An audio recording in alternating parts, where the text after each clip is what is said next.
You are now listening to the Invited Podcast with Cedric Harris and Tia McLean. You've officially been invited.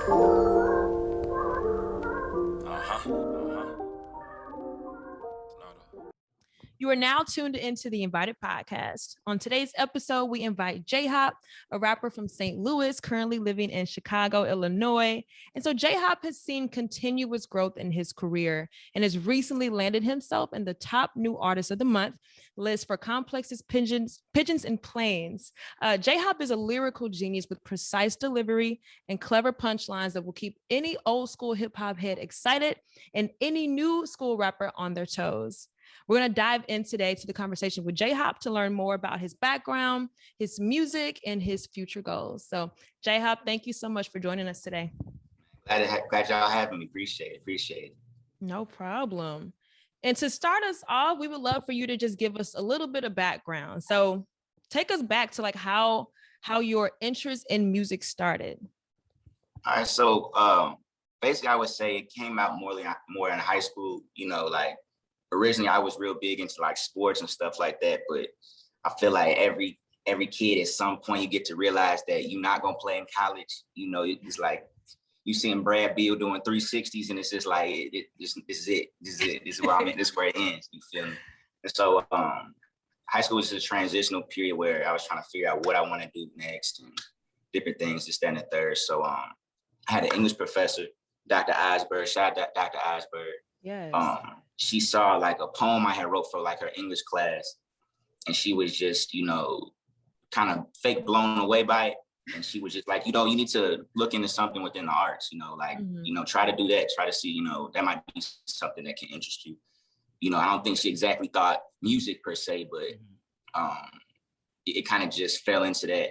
And that was something like I didn't really tell anybody I was, you know, writing and trying to figure out, you know, learning from, you know, listen to a lot of Nas, J. Cole. Like my first raps I ever written was over Friday Night Light beats, you know what I'm saying? So, but yeah, just keeping it to myself until I felt like I was skilled enough or somewhere, you know, good enough to tell people like, you know, everybody wants to rap. So it's not something you just want to come out saying. So it's something I just wanted to hone while like I was in high school. And when I started going to college, that's when it started to really start making more sense. Yeah, so shout out to good teachers that spend time and that invest in youth, that go out of their way to like inspire. Because especially being in the arts, you may find that teachers are not supportive of that often. So what high school did you go to, J-Hop? I went to SLU High School. Yeah. Gotcha. Shout out to SLU. That's the classic St. Louis question. You gotta know. Tell everything you need to know right there, right? It really does. So talk to us about your transition to Mizzou, and like what that experience at Mizzou meant for you and how it kind of like propelled you to like where you are now. What kind of lessons you still take from Mizzou to this day? Well, just, you know, I think one thing just learning in college, just, you know, outside of just music itself, it taught you how to just balance. You know, Mizzou is a party school. You know, if you get too caught up in that lifestyle, you can easily be sent home.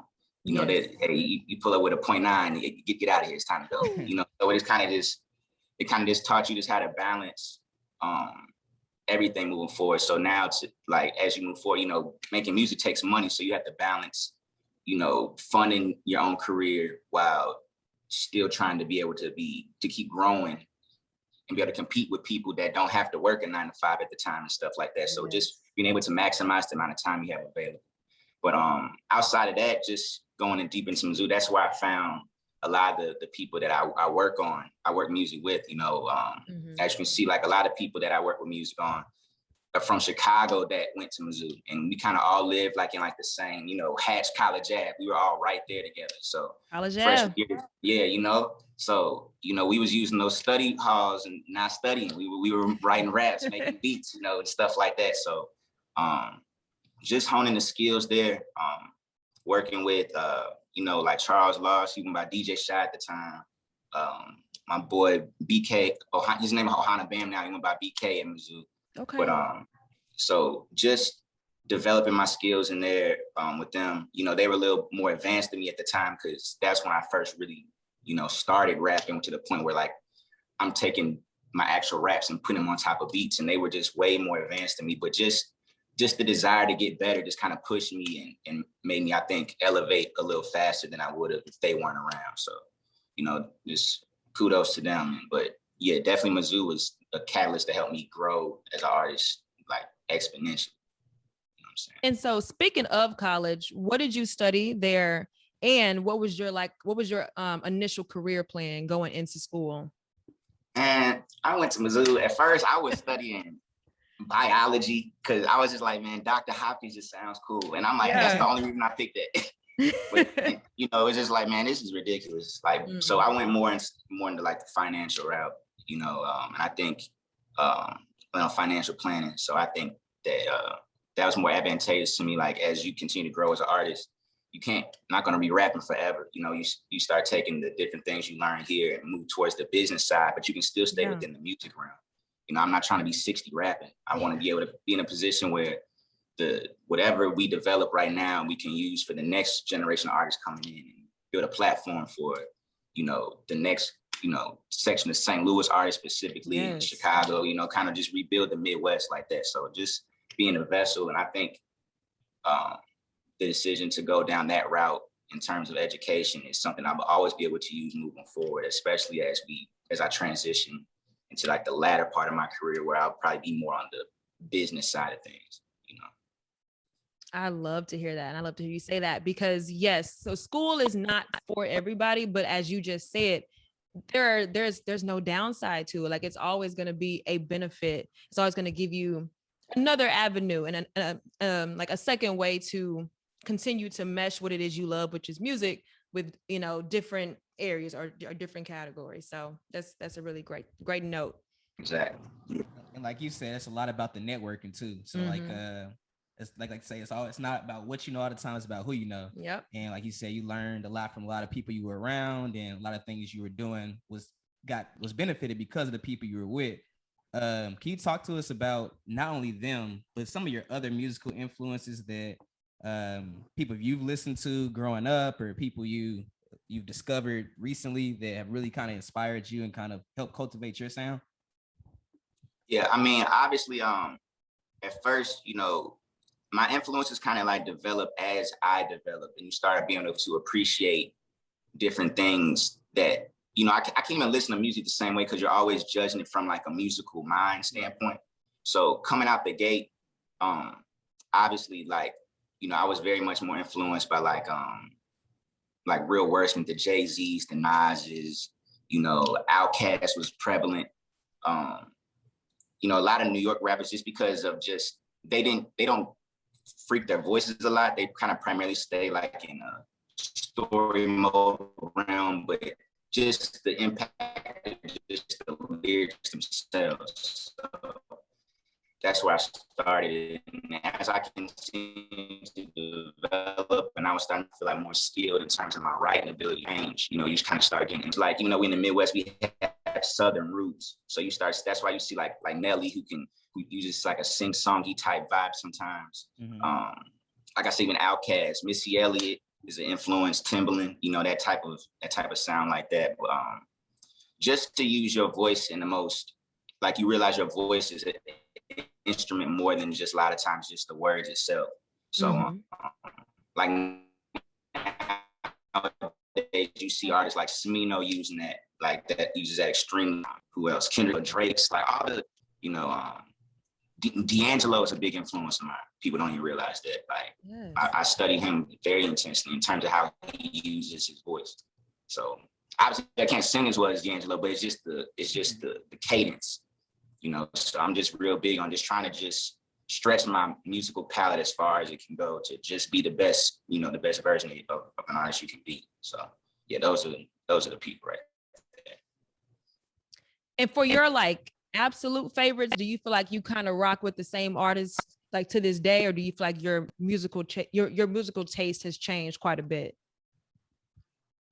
I would say the people I still have, like, I revere, I always revere till to this day, but I would say it's more of an extension of that now. Like, I see, in 2000, like, 2008, I was a real hip hop kid. This isn't real music, this, that, and the third, but you start to just see like that's a small-minded way of thinking about things. You know, I start to see the value that you know, a lot of the Atlanta hip hop scene brings. You know, Young Thug and Future are geniuses to me in the way that they can, you know, like how fast they can turn over sounds and how much it's just like a feeling of, how do I say it? It's more almost like a stream of consciousness rather than they're sitting, they don't have to sit and contemplate what they're saying all the time. They're just, when you locked in like that, it can just flow out of you. So you start to see when you get kind of like in that level of flow state, like they be in, you kind of just appreciate like, wow, like I'm not having to even really think about it that much. It's just kind of coming out of you because you've been putting so many hours in where it's just almost like clockwork. So you start to appreciate different artists for what they do and see what does he do well that I could input on myself and see how can I warp that to be still J-Hop, but, you know, take influence on people, not steal, but just influenced by. So yeah, just, I feel like, so to answer the question, I feel like it's more of an extension rather than, you know, me losing the artists I rock with, I always rock with, you know. I like the answer. Yeah. And I feel that because I used to be kind of the same way. I used to be one of those people who are like, oh, if it's trap, if they're not talking about any content, I don't like it.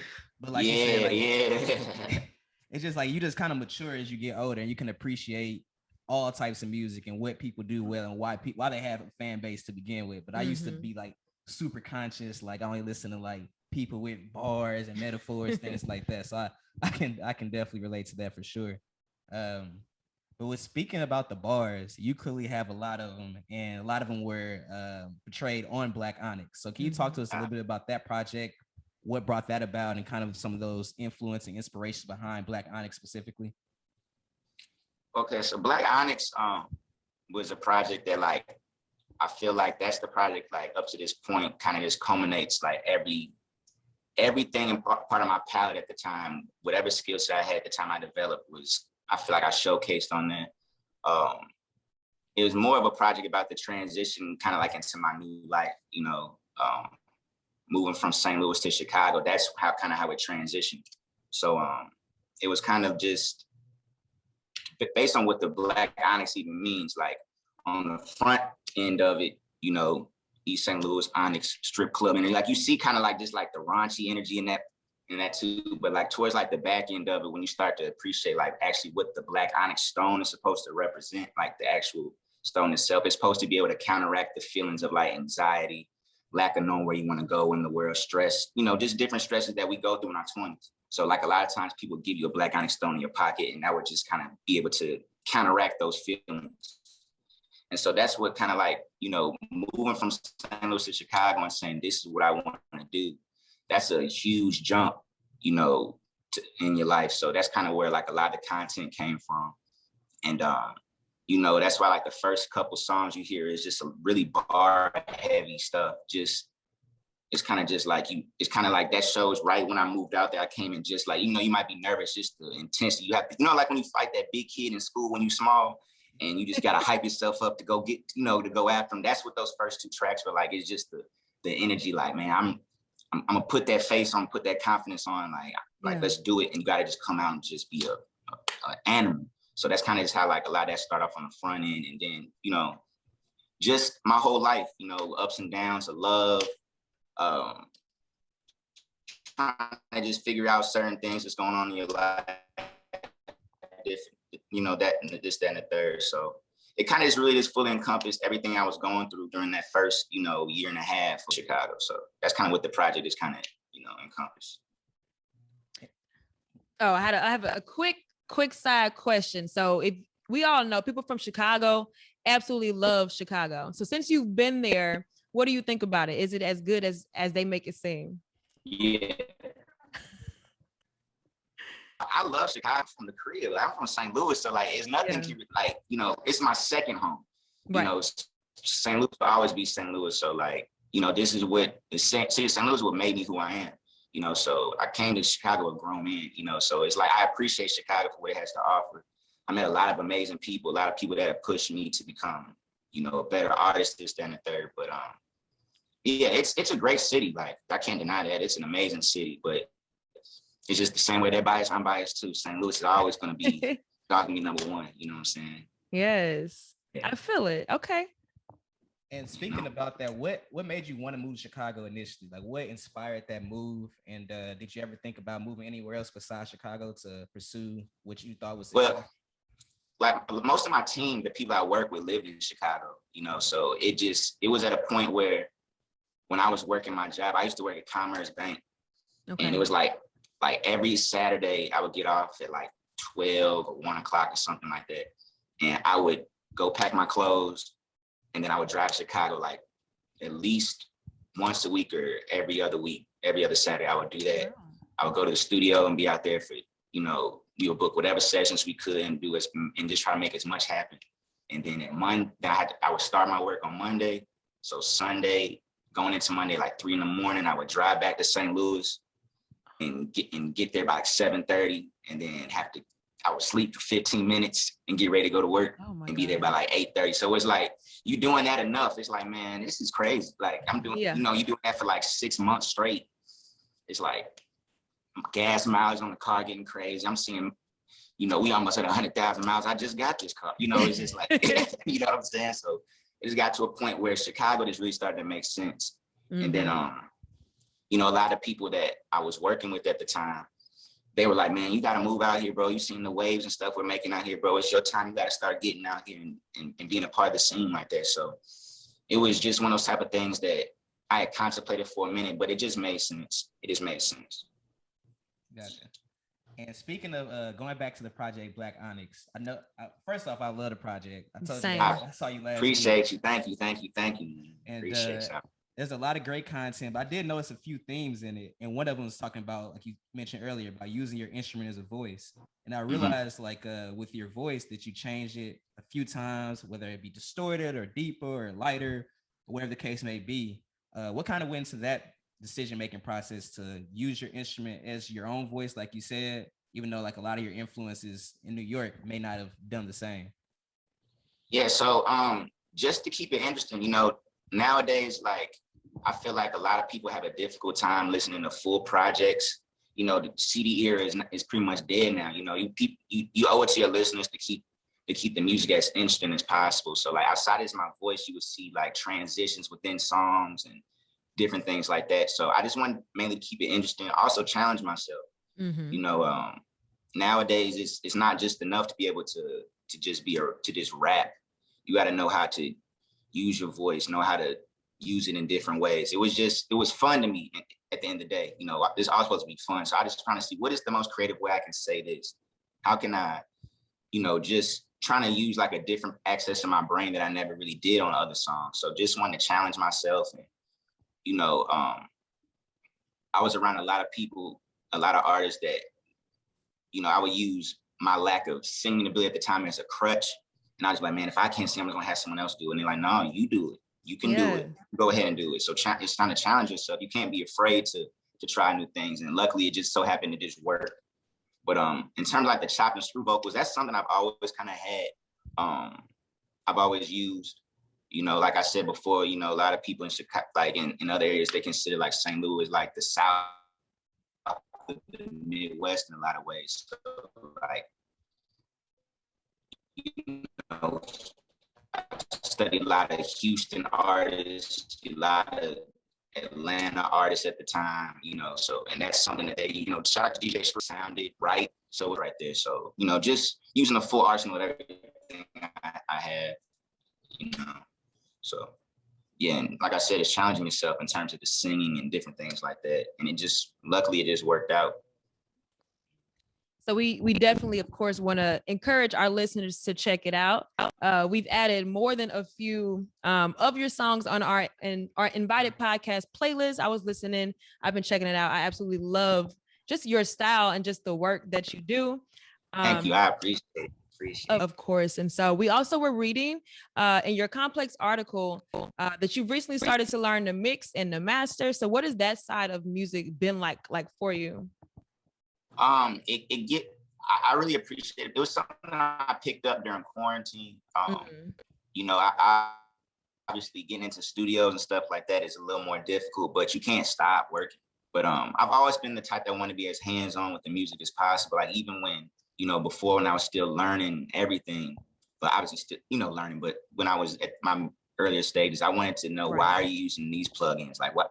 Like asking the engineer, like even if I was getting on his nerve, like Jabari, why are you putting that plug in there? Like what's that mean? What's that for? Like I'm very just want to be as close to music as possible because I feel like that's the best way to get your vision as close to perfect as possible, at least in the way you see it. So it was, I've been recording my own vocals, and like a lot of times I record and send it off to an engineer, but take time out of my day, whether just a couple hours a day, and learn as much about that side of the creative, just trying to mix and match as many of my own good can I become at that. And it started picking a couple of the mixes on Black Onyx are songs that I mix myself, you know? So yeah, it's just, I think it's just a skill that, you know, it's just like being a rapper that can produce as well. It's like the more hats you can wear and wear them well, the better you're gonna be as an artist. So, yes. you know. Yeah. Are there any other like musical skills you want to pick up? Is there anything else that like you're plotting on currently? A lot of people ask me, do I want to produce? It's just like, I would love to be able to produce, but it's just, I'm around some producers that are so much better than me right now. You know, it's just like, what's the point? You know, but obviously, like, you know, that's something that I could see myself eventually get into. Not obviously right now. I'm kind of like in mode where it's kind of, it just doesn't make sense right now. Yeah. But you know, obviously, just even if it's just A&R, linking other artists with, you know, other artists together and different stuff like that. Just really being able to know, keep getting better at knowing what this song needs, what things need to be taken from, you know, just kind of just increasing my musical mind in a sense. Like a lot of times I feel like it's easy to overextend yourself and just keep adding stuff to a song. Just being able to be more knowledgeable of this song's ready, stop adding stuff. Right. You know, because if you don't, you know, if the way my mind works, I was touching stuff on Black Onyx the day before I sent the tape off to distribution. Like stop, you know. But yeah, as of right now, the only thing I potentially probably see is just producing maybe years down the line. But right now it's just kind of just keep honing the skills that I have right now and keep just getting better at mixing and mastering, getting better at rapping, knowing how to use my voice better, knowing the production I want, being able to talk to different producers and get them to truly see exactly what I'm looking for better. So. Got you. Okay. And so since you're around music so much, that's what you do majority of the time. Do you actually listen to music? And if so, like, who do you listen to? Because I was watching an interview a couple months ago with a couple different artists. They were saying that they're around music so much they drive in the car in silence because they're like, I'm in the studio all day. I don't want to listen to anything. Who are you listening to right now? And who are some people that we may need to know about that we might not know about right now? Well, yeah, like I definitely get that. Like a lot of times if I'm driving in the car, like a lot of my friends would get mad there in the passenger seat because like, man, you gonna play some music? It's like, absolutely not. I'm gonna lose my eardrum if I keep playing music. We're not gonna do that right now. But yeah, you know, a lot of music I listen to is not even really rap. A lot of times I listen to a lot of neo soul, a lot of R&B. It's just you gotta just a lot of times take your mind away from what you're doing all the time. So but as far as rappers go, like I listen to ESTG. I like him. He's really good. I listen to a lot of artists from St. Louis. You know, I listen to KV the Writer, Chris J, Matty Woods is me and Matty Woods went to high school together. That's my boy right there. He's really talented artist from St. Louis. Who else? I listen to Femdot, Ohana Bam. Really people like more close to the scenes itself, more, you know, St. Louis, Chicago, just because, you know, not just because they're my friends, but because they actually make good music too. Another artist in St. Louis, Big Neff, is really good. He was actually on the project, on the Triple X joint. An artist I think you guys should definitely get, Manessi, who did his own interlude on the tape, the Manessi's interlude. Okay. He's nuts. Q, you know, my boy, for sure. Like, yeah. So a lot of people I listen to are primarily either right close to me, or I'm listening to like 90s R&B, neo soul, 2000s, you know, stuff like that. And a lot of that stuff is for studying purposes too. So. Yeah. And it's cool because we had an artist on a couple days ago, J-Rod, and we asked him a similar question. He mentioned you as someone he loves. Oh yeah. Hey, we about to get some work in. Watch what we about to come up. Yes. We got some work coming in. It's about to get crazy for sure. For Cool. sure. He just sent me a crazy pack of beats, man. Crazy. He be doing his thing too, and so I'm excited for that for sure. Cause both of y'all got a lot cooking up. And speaking on what you got cooking up, what are you working on now? I heard you're working on the second project that you want to release this year. Can you give the listeners a little sneak peek to what that's going to sound like, or any kind it's of? Gonna, yeah. So it's still very much in the development stage because right now, obviously, we're getting a lot of the visuals done for a lot of the songs on Black Onyx, merchandise and different stuff like that. It's kind of taking on a life of its own, the tape itself. So it's a breathing, living being now. So it's kind of being able to handle, obviously I wasn't expecting. I had high expectations for Black Onyx, but it's doing better than I even anticipated. And a lot of things are moving just really fast with that. So trying to just juggle everything that Black Onyx has going on, and just like I said, keep getting visuals and stuff done. But as far as the next project, it's looking like it's gonna be more. I feel like Black Onyx is very much more like kind of had a darker tone, more intense. Like if you saw like a lot of pictures I took were black and white, it was kind of just more in your face, rugged. I finally got that monkey off my back, got that tape out. So now it's kind of, I'm seeing a little bit more clearly in terms of what I want to do again. So the palette's a little changed in terms of the sound. It's a little more light, a little more R&B-esque type sounds. It's still like rapping and stuff on there, but it's definitely got more of a more R&B, more laid back, more fun. So it's we got a few songs on that project done. It's sounding like it's gonna be pretty nice as well. Like I'm enjoying what I'm making for it right now. But it's a little I say in terms of the content itself, it's not as focused as I say Black Onyx was. Black Onyx was like, it's very much intense. This is what I'm trying to say. I'm gonna say it. Yeah. This tape is more kind of just more fun, a little bit more free forming. The production style has like obviously a little more R&B-esque influences, kind of utilizing a lot of my women friends that are talented artists are like all over this so far. Like they're washing me, putting me, what I'm saying, just kind of destroying me on these songs. I'm not gonna lie to you. But it's fun. We're having a real good time making this one. Black Onyx at times was not the funnest project to make because it was just so intense at certain points. But this project has just been entirely just fun. You can tell like it almost feels like the victory lap of the previous tape. Okay. So yeah, we're really enjoying it. It's been a fun time making this. And so I have a question. So a big part of the way that we do research is to lurk on our guests' social media pages and everything. And so we keep seeing something about 30 hours. Is this tied to the project, or what is 30 hours? So 30 hours, that's like that's the team, like that we kind of started like towards the end of Black Onyx. It was started off as just me, my actual blood brother who does a lot of the direction for a lot of my visuals. Okay. He's a real talented director. He lives in LA now. And then Preach, who's a photographer in St. Louis, real talented photographer. Those are the core members that came up with the idea for 30 hours. It's really, based off the idea of, then we have like, we get creative direction from my roommate actually in Chicago, Rich. Okay.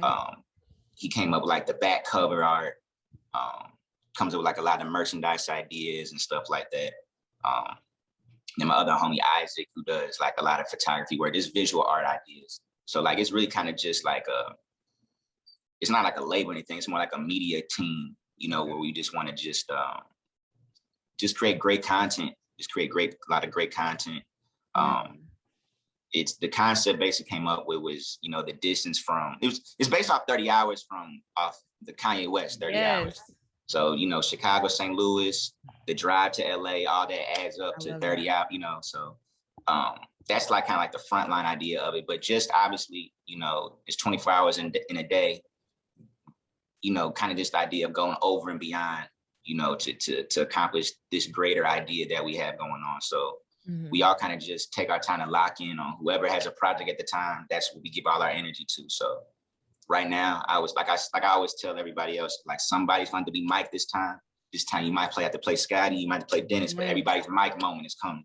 So when it's your moment, we utilize all the resources we have, and we go all hard on whoever is creating their next project. So it just so happened that Black Onyx was the one that was just the first one for us. But yeah, just the team of creatives, trying to just create as much great content as we can, and, you know, help other artists and different things like that. So it's kind of still fleshing itself out, but it's definitely, we have like the rooted foundation of what we're trying to do. That's super cool. And I love when there's like a message behind just naming something, or like what your thought was in creating or building something. So thank you for giving us just more background on what 30 hours is. Absolutely. I think that's the first time I ever answered a question about 30 hours too. So yeah, we was in there looking, doing some research. God. And speaking of lurking, okay, so I was looking through your tweets. You're very funny, by the way. So one of the tweets said, it said, I need a day where nothing good or bad happens. I am exhausted. What does a typical day look like for J-Hop? Like, what do your days look like? So a typical day, a lot of times. So right now, the typical day is I start off, I wake up, I like meditate for like an hour.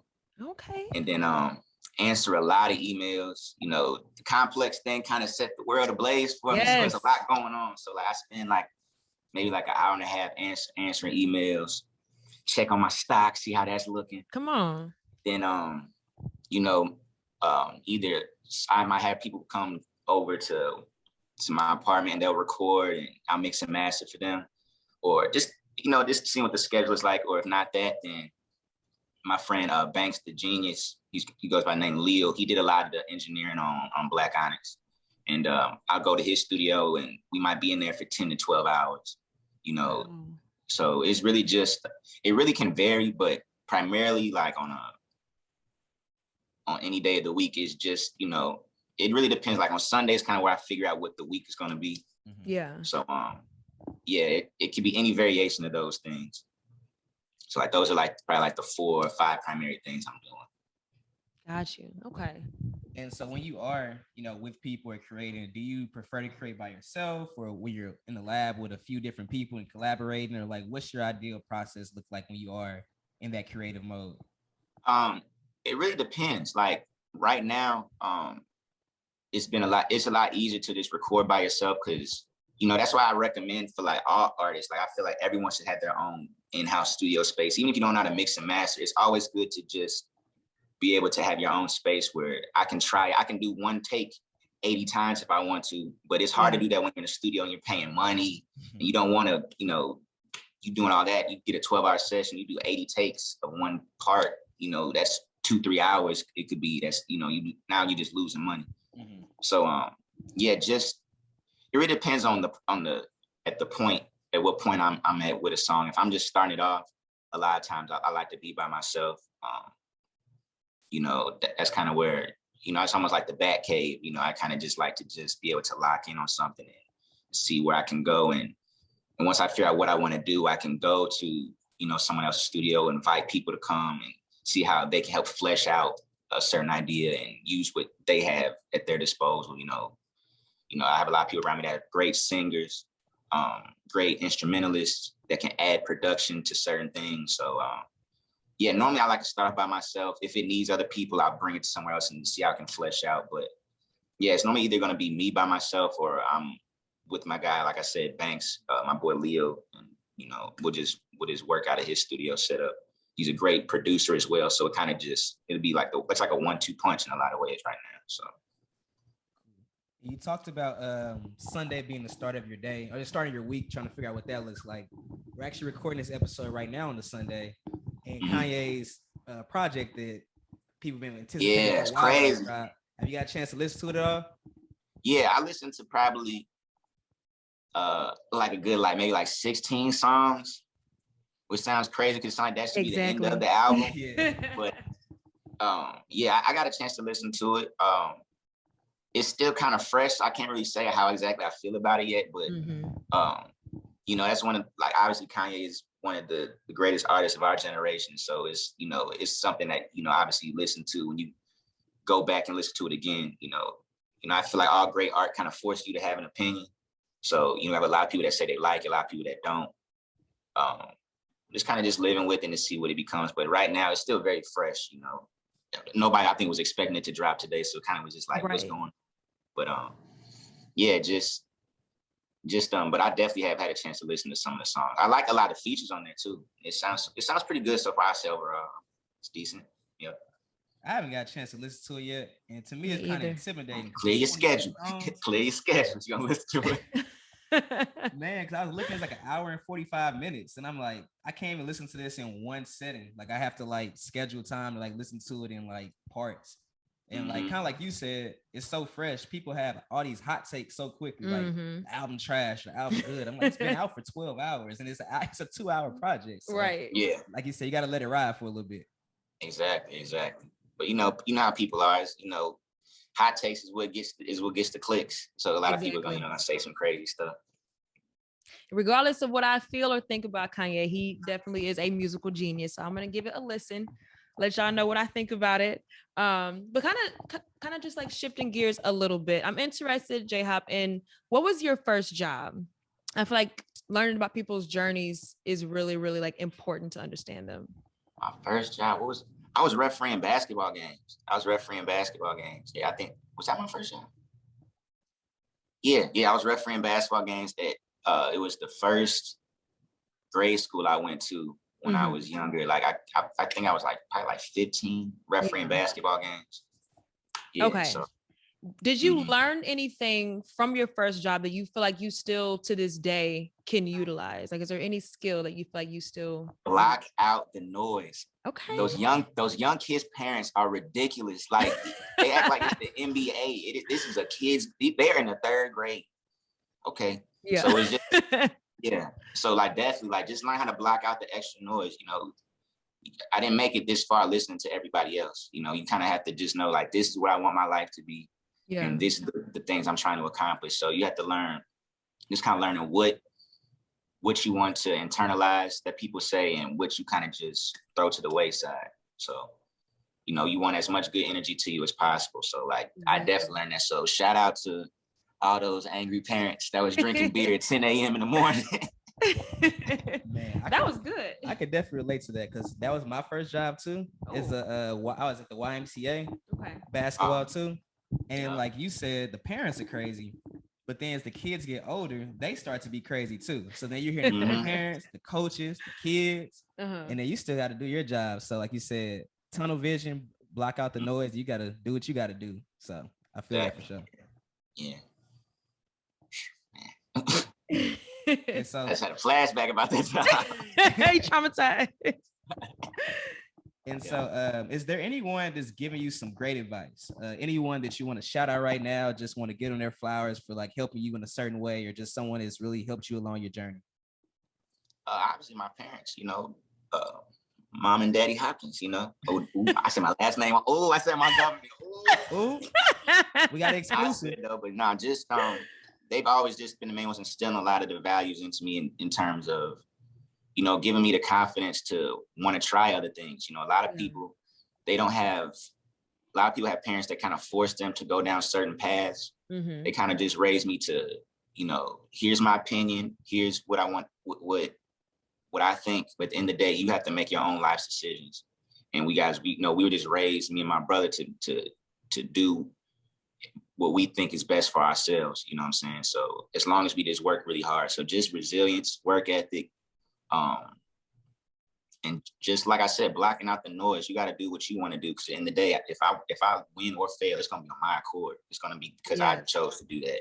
It's not gonna be because why you told me to do that. And then you know, who wants to live like that? So just you know, kind of just giving us our opportunities to be individuals and to just be yourself. So like that's why, you know, I take pride in the music, trying to make it as much as myself as possible, not try to be like anybody else or do what the next person's doing, care about what the wave is. You're going to get 100% of who I am. Yeah. And so I feel like that's kind of like the things they emphasize to us. So even though that, they're not teaching us exactly how to make music or different things like that, but just the deep rooted core values, I think translates no matter what you want to do in life. So it just so happens to be that, he's directing and then music. That just so happened to be the path we chose. So, but yeah, just those values like that for sure. So shout out to mom, shout out dad. Yes. I love that so much. Having a supportive family, I think, can be honestly a game changer, and how that and how you decide to shape and form and pursue different things. So like you just said, shout out to mom and daddy Hop. Yeah.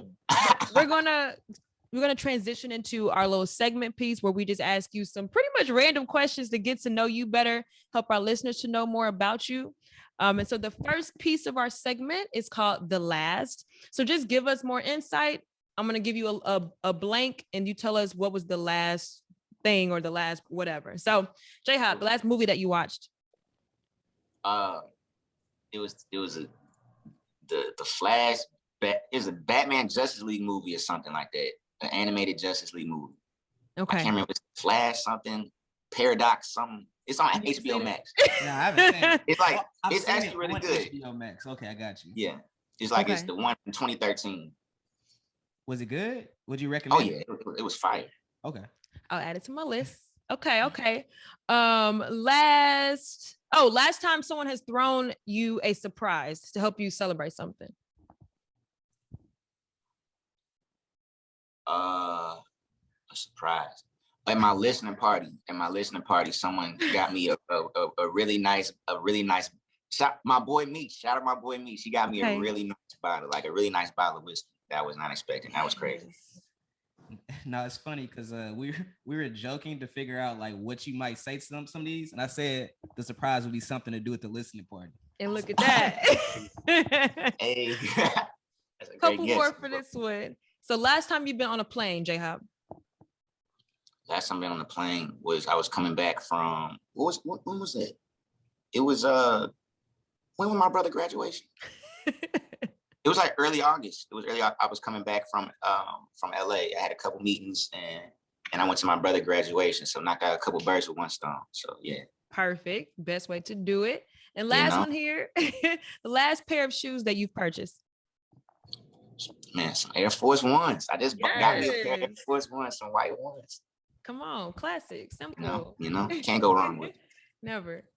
And then so the next one would be One Gotta Go. So I'm giving you two artists, a couple pairings, and one gotta go. All right. So, and this them and like anything they've ever made gotta go. This hard.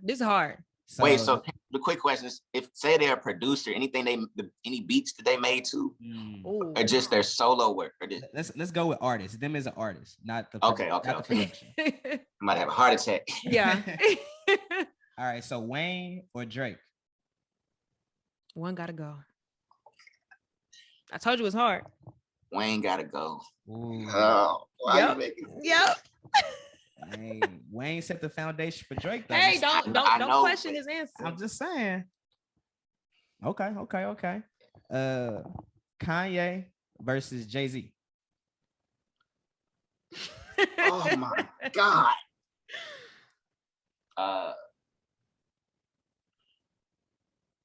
Man, Ho gotta go. Ho gotta go. That is, oh my God. That's fair, honestly. Dang, you didn't cut Ho. Okay. I never thought I'd say such a thing. The Baby versus Lil Baby. Oh, the Baby gotta go. Gotta go. Quick and easy. Gotta go. Out of there. Yeah. And the last one, Kendrick versus Cole. Cole gotta go. Cole gotta go. Easy, quick. Woo. Yeah, Kendrick is like one of my, man, it's messed up. I was just at the Dreamville event they had in Chicago with the basketball thing, so they treated us so right. So it's hard to say that, but Kendrick gotta stay. I feel that. Has anyone ever told you that you kind of sound like Kendrick in some of your songs? Yeah, I've heard a few different names. Yeah, I've heard that before. Got you. And I knew that one was gonna be super difficult, so we apologize already. That one was really hard. I wouldn't be able to choose for a few of them. Our next one we have is word association. So you might have heard of this before. We're gonna give you, and actually we're all gonna play. So we'll say one word. You have to sing or rap a line that contains that word. So so you'll start us off. We'll swing the say it. I'll do one, and it will end with you. So J-Hop, your first word. Oh, you have 7 seconds to think of your song. So your first word. Wait, so I'm just after this make up one, or just like think of a song that actually has that word in it? Yeah, so it's like an actual song. So like if you got if you got a line, you can sing it, you can rap it, whatever fits. So your first word, J-Hop, is story. Will be I got a story to tell. Okay. And what's that track? I got a story to tell. Uh-huh. What's isn't that what it's called? Yeah, I think so. I think that's what it's called. Yeah, I think that's what it's called. By who? By Big. Oh, y'all see how much I know about. I'm like, oh. Yeah, I'm pretty sure. I'm pretty sure. Unless I'm Twitter. Okay. Let's see, Cedric, you up next. Your word is change. Watch the girls fall through like change on the couch. It's a Drake on 9 a.m. in Dallas. It is. It is watching girls fall through like coins in the couch. Oh, that's you said change. I said coin. Oh yeah, see, you changed. Okay. It's okay. So then for Tia, your word would be dream. Wow, there's so many. I lost that one. There are so many songs with dream in it. I was nervous. Wow. Okay. So clearly the person that should continue with the music making is J-Hop. That's the only one that got it right. Exactly. We're gonna end with you, clearly. So your last one is actually couch. You want some change like that in between through your couch shit. What J. Cole say? Oh, I know exactly. Oh yeah, that's on Bill Mack. I want to say. I'm that in between your couch shit. Somebody said like that. It's on Friday Night Lights. Yep, I know exactly what you're talking about. Regardless, you got both of them, and we got zero. Yeah. So J-Hop is our obvious winner here. Let's get it. I'm gonna let Cedric finish us up with our last segment piece. So it's you, and you got 5 guests that you can sit, eat dinner with, have a couple drinks. They can be dead or alive. Who's gonna be at your dinner table? You and 5 others. It can be any. They don't have to be artists. They can be anything, anybody. Rihanna's gonna be there. Who else? Tupac's gonna be there. Okay. Who else? Trying to think. This is a good question. So I got Rihanna, Tupac.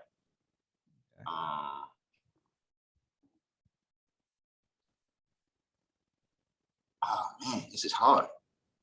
And they don't have to be famous either. They don't have to be famous either. Okay. Yeah, but I think I want them to all be famous. I feel that. Yeah. It would have probably Michael Jordan or somebody would be there. Okay. Who else? Who's somebody that's just like Tupac, Bernie Mac would be there. Yes. Bernie Mac gotta be there. You gotta have some laughs. Yeah, you gotta come on. We gotta get the laughs going. And then probably Pharrell will be there. Yeah. I would have Pharrell gotta be there. Okay, so we got Pharrell, Bernie Mac, Michael Jordan, Rihanna, and Tupac. That's I don't know what we like to talk about at that table.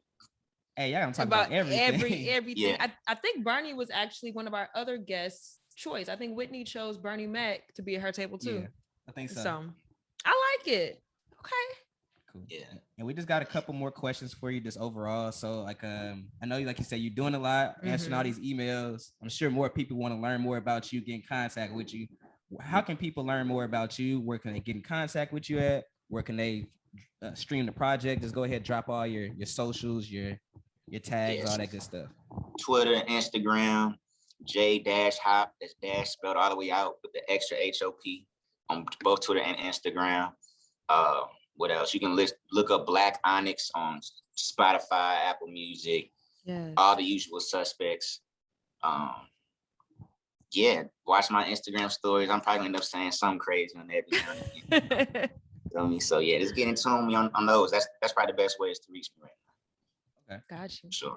And then just to end off with, what ending advice would you have someone who may be kind of afraid to take that leap, like you said, maybe kind of afraid to block out the noise and follow their dreams? What advice would you give to someone who wants to pursue their passion, no matter what it is, but might be kind of hesitant?